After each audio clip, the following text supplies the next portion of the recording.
Hey there again, how's it going? Ah, what an amazing day it is today. Every day in every way. I've been wondering who that person was for a long time. Ah, sitting here at the Rainbow Park, loving life, soaking it in. Had an amazing day yesterday, kicked off by that video I posted today. Amazing. And I just want to continue that, continue on that flow of talking about my experience with energy work, medicine work, really just following the flow of the heart and understanding my intuition, knew exactly where I needed to go, despite what any practice or any tradition or any person would possibly say. I was magnetized towards a certain level of experiences, and this was the perfectness of the Dharma of my life, the Dzogchen, the real nature, that was the guru of everything that brought me into amazing places within myself, places that people think are not possible to travel to in the routes that I went. And I don't know exactly what it could possibly be, but I do believe that I have quite a beat on it. It has to do with intention, devotion, the faith, the service. Having the right intention is really what blooms the lotus. And so when we have the right intention sowed within us, we can use amazing gateways or shortcuts to realize what we've always known. This isn't learning something new. This is realizing where we already are, where we've always been, where we could never not be. Really just coming into the truth of ourselves, and it's something that we know. There's a piece of ourselves, our ego, our identity, our label, our form, our limited expression, and that is what we've decided through all the many agreements from the observing our reality, observing how other people are observing us, observing how we observe us, and saying, okay, yes, I agree with this. This is the law of my reality. This is my form. This is the motion that I'm able to do, and this is the only motion I'm able to do. This is as far as I'm able to go, and so this is the cap to my greatness, and I'll probably never reach that. And all of these different things that limit and cause us to agree with words that write our realities in a really powerful and direct manner through the quantum reality and further on down through the subtle energy bodies that communicate simultaneously with all other bodies. These are things that don't have to have a linear perception in the transfer of information. These are things that immediately upon your feeling become true within the whole of your reality around you, meaning your perception shapes everything entirely. And this is the route of changing perception that came for me personally in this lifetime, and how amazing it was that I was right. My inner heart was right. There was a piece of me that was believing all these many things that was wrong in a sense.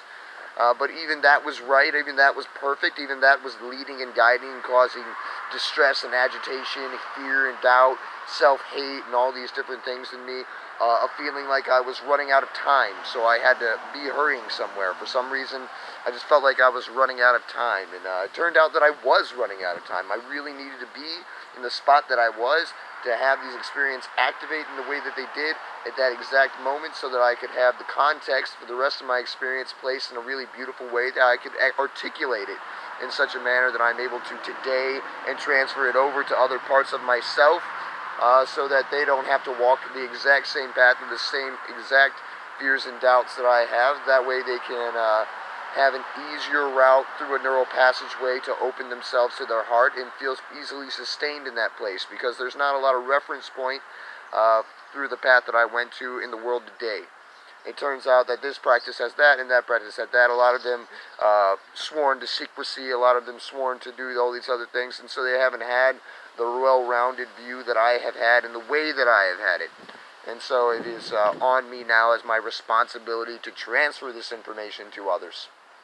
And so yesterday, we left off talking about medicine ceremony, and I was talking about how I went into an LSD ceremony with an individual that set intention, and I've spoken about this before in prior videos, through the setting of intention. But before I reached that point, after the dextromethorphan at the Buddhist Retreat Center, where I was doing meditation practices and mantras in order to see if this would rapidly accelerate the power of these kinds of things and kind of put me on a pinpoint focus to expand and realize my subconscious, my limitless consciousness, whatever it was that I was using as the terminology at that time. I was looking for liberation for myself and for all beings. I had taken my Bodhisattva vow, my refuge vow. I had become Rigsaw Wongpo, powerful man of radiant awareness.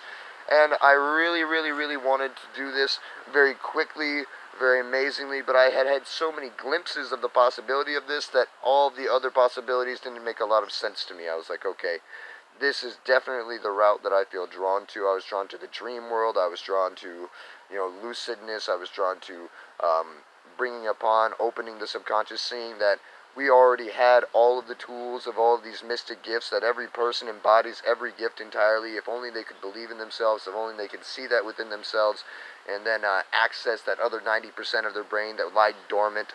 It was all there. It was all ready for us, right there in the moment. It was instantaneous. The story I was told of the Buddha was that he was liberated in an evening. It wasn't 7 days. It wasn't 7 years. I heard it all as one evening, and so this is what I grounded the foundation of my belief possibility for my own expansion, was that it could happen in a single evening very quickly, when releasing the doubts and the attachments of the mind and seeing that and not grasping to that and continuing on a set focus in a way that had the true resolve to not end that meditation until it understood the cause of all suffering, or understood enlightenment was attainment or realization. And all of these words have come to me through time to be able to articulate in this way in all these amazing, well-rounded manners. And that's a really beautiful and wonderful blessing, and so I'm happy to be here with you now today to share it with you. So we were on San Francisco, the place before I went to this medicine ceremony. You see, I was having very powerful ceremonies. I told you about the shamanic experience where I fell into the trance state and I weaved energy perfectly in a really phenomenal fashion. After watching the movie Man of Tai Chi and finding out that I knew Tai Chi somehow. I even went to a Tai Chi teacher, and I asked him, I was like, well, I do this thing and it's really amazing. He said, oh, yes, you are doing Tai Chi, a form of Tai Chi. You are doing, it's all about circular motion. It's all about fluid motion, no stopping points. All about continuing the energy. Later I would find that it was more like maybe Qigong in a way, because Qigong's more of like a formless Tai Chi. But then I would come into a practice that was a lot like Bagua, using the whole body to polish the mirror, which is very beautiful, wonderful stuff. But of course, I have no training in the world. Nobody's taught me these practices. What has taught me these practices are going through an intention into medicine ceremony and learning from consciousness itself, the universe itself, God itself, whatever you'd like to say, all that is, the heart of existence, allowing it to pour through by having the mind take a step back and become the observer of the motions of the body, the motions of the breath, connecting to the breath as the center, and allowing it to move me. And it's been a really amazing and wonderful thing, I have to say. Really phenomenal. I'm super grateful, super happy, super excited to have this all happen in this amazing way. So I was in San Francisco. I had driven a friend there, and I'd been welcomed into medicine ceremony in some way, a pipe ceremony, Chanupa ceremony with my friends in New Mexico. Just before this, we had sang Lakota songs. I felt as if I could sing this with them. It was a really powerful, amazing thing. So I got graced with seeing beautiful male energy in a really phenomenal way, and being brought into a tradition that saw everything as equal. We all sat at the same level, and this was something that I very much needed. So I had gathered the codes in my lifetime that were necessary to create the unique expression that was me, that would allow amazing teachings to pour through me in a balanced way to where I wouldn't be burnt up or be caught by ego or arrogance to dominate or manipulate or control something. This is important because sometimes the ego can taste energy so strong, and then it feels all this hate and pain and whatever it is, from feeling downtrodden, from not feeling accepted, from not feeling valid, from feeling like things were taking from it, and then it does the opposite. It decides to take from other things to redeem itself. Like, oh yeah, well now it's my turn. Now I'm the big man. No, you must sit under my foot, and that's kind of a tough place to go to, so I'm happy to have come to really pure places in my practice to understand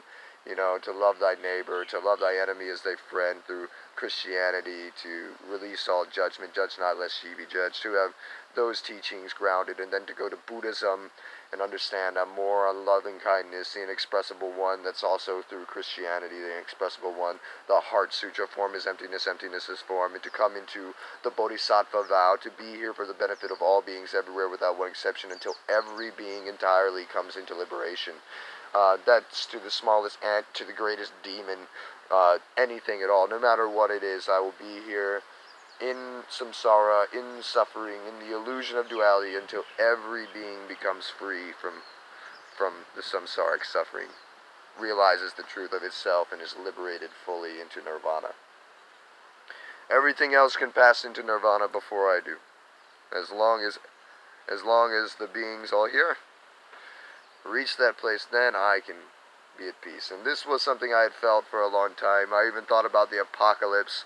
I was like, oh man, I don't really want to be taken up to heaven if I'm able to be taken up to heaven in the rapture. I kind of want to stay here with everybody. Like, isn't there a way to stay here with everybody and like help them, even if you were good enough, just like help them continue to sustain the knowledge and, be able to come up. It was just seeming like sad to leave everybody. And I was kind of a funny, dramatic person where I always kind of felt like, man, a crazy, warlike, insane situation. I feel like I would thrive in that, My steps were always guided. I always told my family, hey, if something goes down, follow my steps. They know where to go.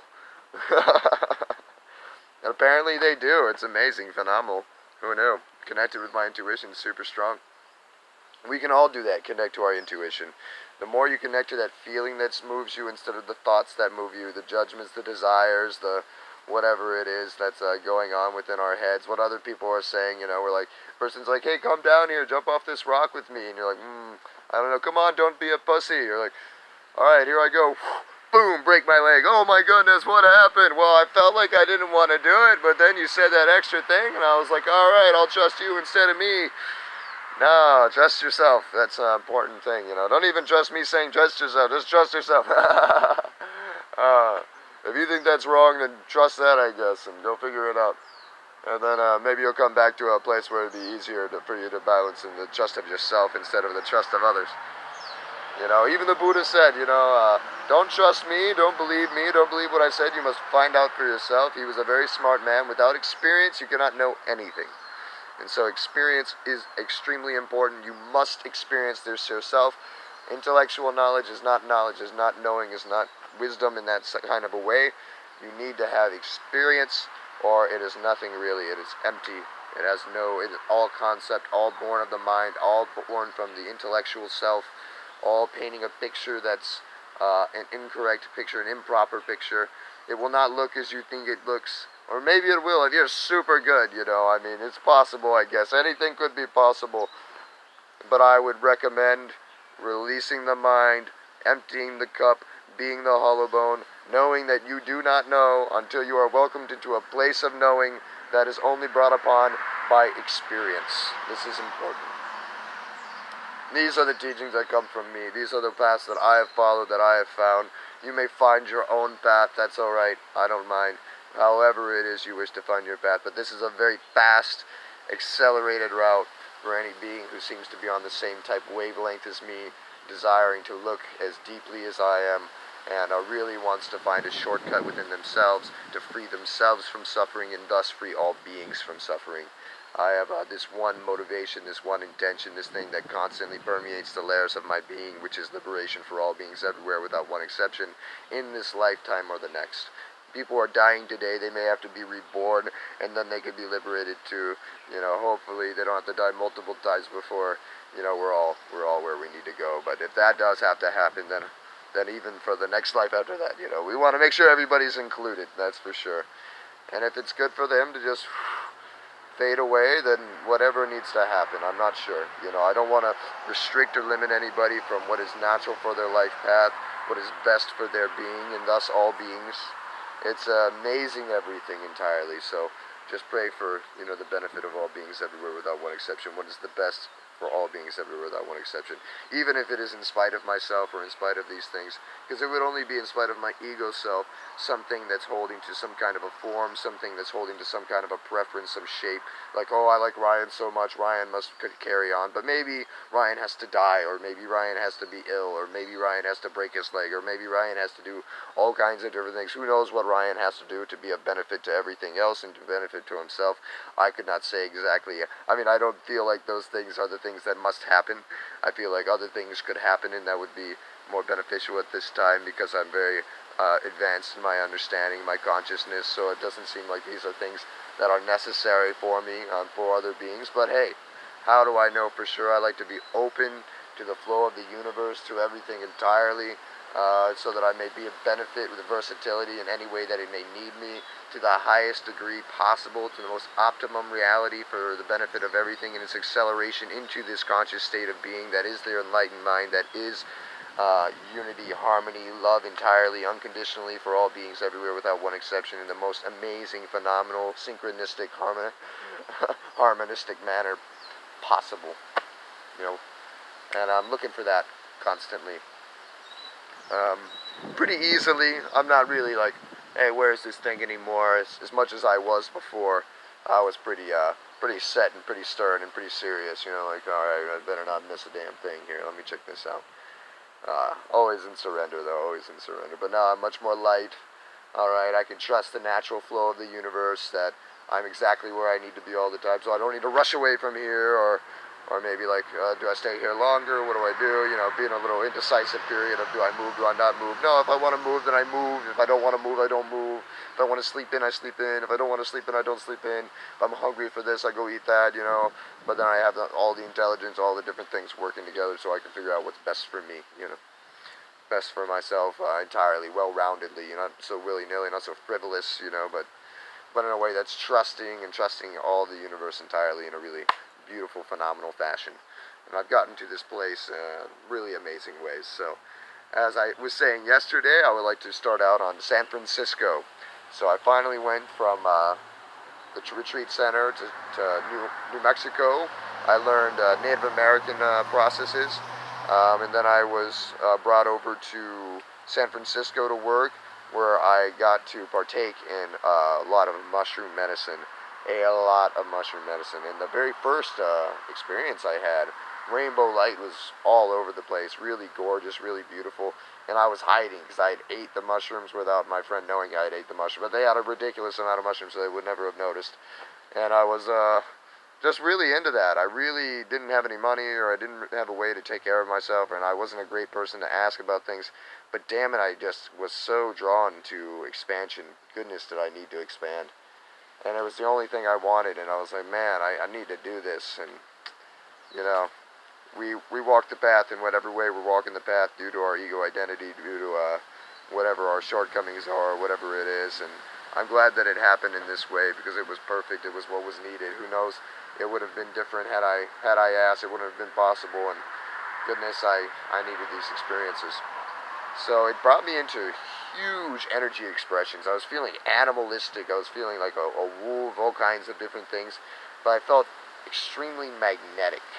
Now that was a strange thing. I had this metal, and I was touching the metal, and it literally was magnetized to me. It wouldn't fall off of me. Like, it was like rolling against me in a way that was much different than anything else that had ever occurred. And I was like, what is going on here? My energy was powerful, strong, pulling all kinds of things to me. The magnetization was insane. I mean, this was like a superpower. I mean, this was different than other experiences I had had, because I had had other experiences. I mean, they were visual, and they were beautiful, and they had great feelings to them, but never was I really able to interact with physical objects in this kind of a manner, shape, or form. This is what I was looking for. Kind of like, old anime movies or whatever. I was looking to master the mind and have telekinesis and have deep connections with things, and do telepathy and do all these amazing psychic abilities. So this was something potent. This was something real. Wait a minute, what's going on? Why is this stuck to me? And all of this amazing energy. And then after that experience, I began like chasing those types of experiences. So I was like, okay, let's see how I can magnify my energy and bring this back. But it wasn't working as well as I would hope. I was doing my best to bring it in, but it wasn't working, that awesomely. It was okay, but that was a much more powerful than the other ones that I was having. So I was like, oh man, how do I bring back this type of experience? So I was taking a lot of mushrooms at this time, a whole bunch for like a few weeks. I was taking a ridiculous amount, like a ridiculous amount, a large amount. I didn't even measure it. I don't know, huge bags full. And so that was okay. Finally, though, I got the ability to work, make some money, and then get some LSD. For the first time in my life, I was able to partake in LSD. I was 24, I think, at the time. 24 or 25, close. I'm not sure. 24, I think. Might have been 25 at the time.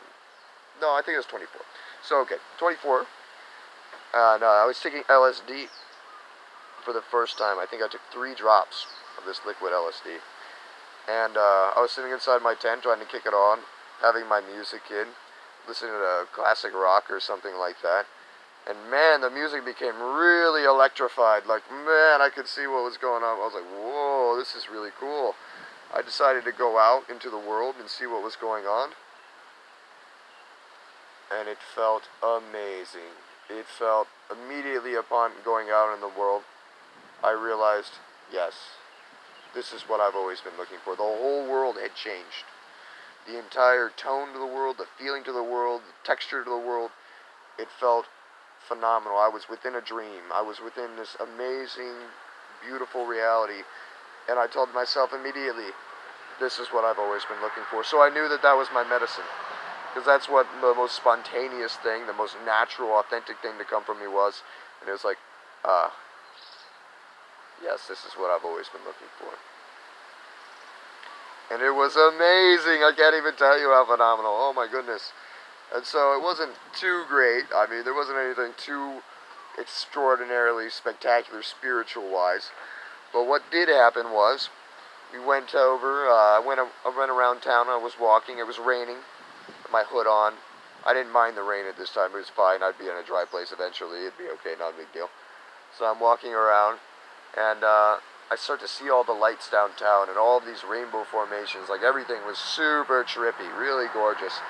But then I noticed that there was a cop across the street, and so I was like, oh, I was going to turn this way, and I was like, oh, no, this is the way I got to go. So I went this way, got spooked by him, and he come and he drove right by me, stared it right at me, and I was like, oh, shit, I was so afraid, like I was about to get arrested that day.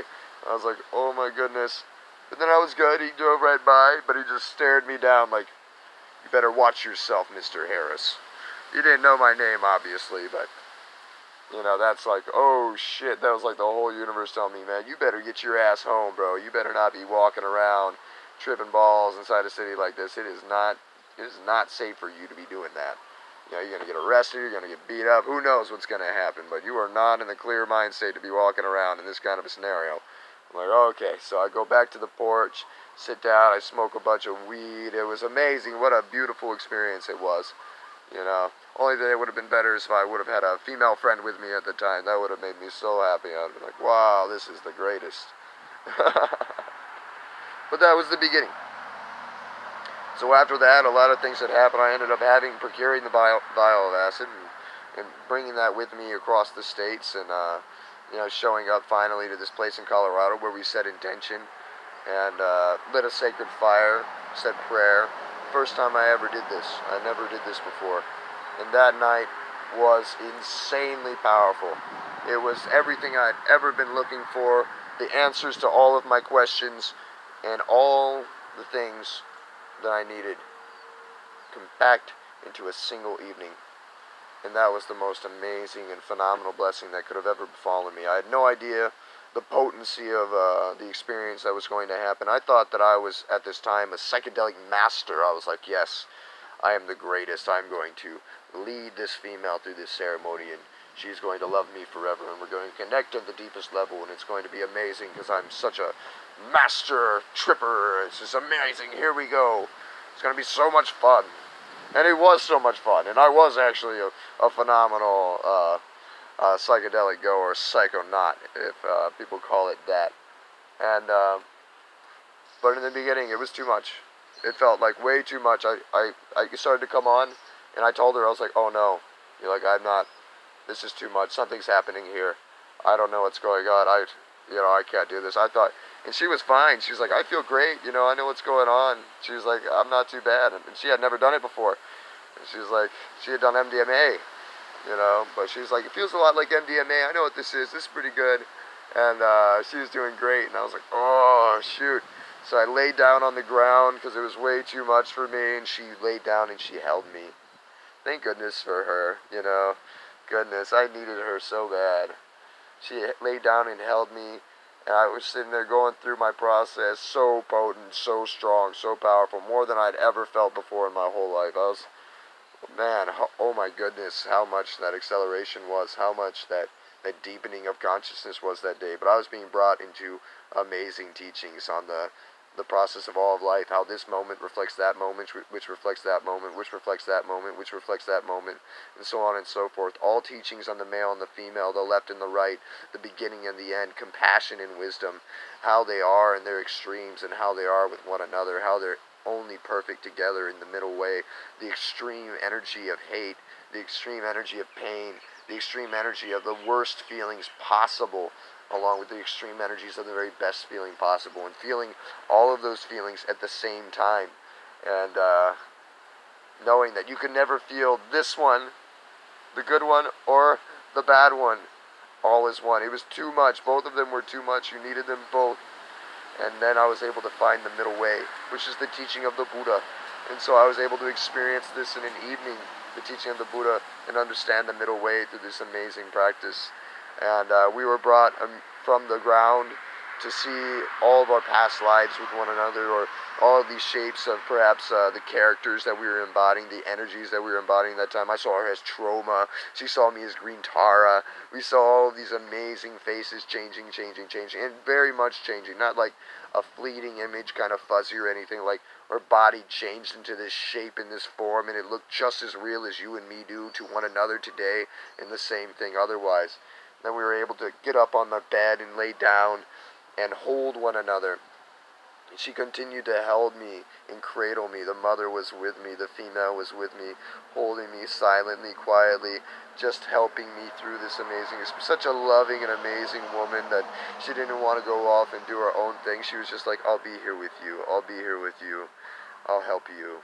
I'm here with you, Ryan. It was so gorgeous. Like, who could do such a thing for me? Makes me want to cry right now. Like, how gorgeous is that? What an amazing thing. Thank you, Reed Metter. Thank you so much. You're an amazing woman. Thank you. Sorry for everything. You're phenomenal. We grow and we grow and we grow. We go through pains. We go through struggles. We go through this attachment and all these other things. And I love you so much. Thank you so much. It's so just phenomenal, this experience. Seeing all of my light bodies bouncing off of me, this color spectrum, and each one of them were bigger than the next. Each one was bigger than the next. It looked like my arm, but a bigger image in a different color, bigger image in different, everything rainbow patterns all around, all of these different images. The room was written. There was banners of light writing the cabin around us. All of these words around them, sealing the experience, sealing the energy, creating a container for us within the wooden cabin that we happen to be in. An amazing flame holding space. Phenomenal. We had solfeggio tones, which are supposed to be like some of the original scaled tones of creation coming on in the background behind us. Very quiet, but it sounded extremely loud eventually. I mean, at this point, I wasn't even noticing the music. At this point, I was just really overwhelmed by all that was happening, and she was still holding me. A being of golden light came inside the room, and I was like immediately aware of it. We were both immediately aware of it. Before it even came in the wall, our eyes immediately transfixed on that area, and then comes in the being of light, and I'm like, oh no, scared me greatly, and so I just made a wave. I just waved it away. I couldn't do a lot, I just moved my hand like this and waved it, and it listened. It went immediately out the wall in that same direction I waved it to, and I was like, oh, okay, whew. And that helped me out a lot, come into confidence and come into understanding, come into a place where it was like, this is great, how wonderful, I feel so much better. And after that, a lot of things began opening. I began able to stand and to move. And upon that standing, a lot of energy shifted. I felt much better. I was like, oh, okay, this is awesome, wonderful. I was wearing this amazing silk shirt. That was a Dzogchen practitioner, Dzogchen master's practice shirt, his ceremonial shirt, a shirt that he would wear to go to silk feasts and all kinds of things. Who knows what else he did in this silk shirt? Silk is a fine, fine energy. The way that energy runs through silk is so perfect. It's organic matter. It's really beautiful. I kind of wish I still had that shirt. I gave it to somebody for something. They even said, "Are you sure you want to give this to me?" And I was like, "Yes, I do." So it's okay. I try not to live life with any regrets, but dang, I don't know where I'll ever find a finer shirt than that. I hope he enjoys it. This was many years ago. And, yeah, amazing was that amazing Dzogchen Master shirt. I hope he's used it well. I'm sure that's a lot of the reason why I gained so much coding. The rainbow light bodies and seeing all of this phenomenal rainbow energy was because of this empowerment that brought through this shirt and through these teachings, the Bodhisattva vow, all this pure intention, the intention that we set because we finally did things in a good way, so all of the universe was there to show me, finally, out of all the times that you've done this, out of all the times you've gone in to the medicine and looked for teachings, this is the very first time that you've done things in a way of reverence, in the way of a good way, that you've set a beautiful intention in a ceremonial manner, like a tribal person, like a shaman would truly do.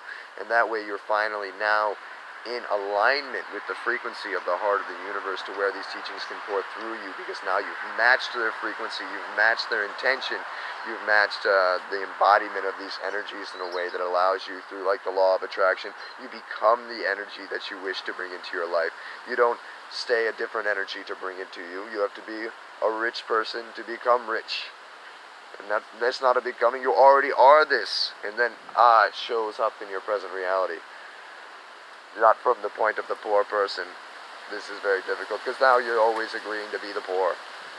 So I finally came into alignment with the truth of the universe, with the setting of intention, with the reverence of all of life, with the pure intention to realize myself and to connect with this being in a really amazing way, in a way that was sustainable, that I could remember, that I could carry forward with me always. And it was like, yes, here you are. Finally, you've done this. Now, don't you ever forget how. Because if you lose yourself in your intention and your reverence and all these things, we're going to show you that you've done that you've lost the present moment with the respect, the wisdom, and the guidance that's been brought to you. And so it was such a powerful scenario. I could never forget it. And now I only ever do things with intention. Only with intention. It became very natural to me after this. It was a wonderful thing that sustained forever and always for all the future experiences that I would have. I'm so blessed and so amazed that this is what has occurred. So we saw all of the rainbow light bodies. We had rainbow light exuding out of every pore in our bodies, connecting us to all realms of existence. We saw in the very beginning how this moment reflected the next, and this moment reflected the next, that there is a spectrum that we are looking at that was the same in every holographic image that was occurring around us. And it turns out, as the things time-lapsed and became shorter but longer experiences, longer but shorter experiences, as it continued to move from frame to frame, to show us how this original moment that was 12 hours but 1 hour or 2 hours long, and then this next moment that was like 6 hours but was actually more like 3 hours long, longer time in this physical time but shorter time in the length of the way it felt and experienced, how these different fragments of time reflected each other perfectly, so that original moment when we saw all those things in a really pure way was now reflected in a way in the end to show the male and the female. So it was like, seeing the whole play that's occurring, the entire dance in a really amazing manner, and all of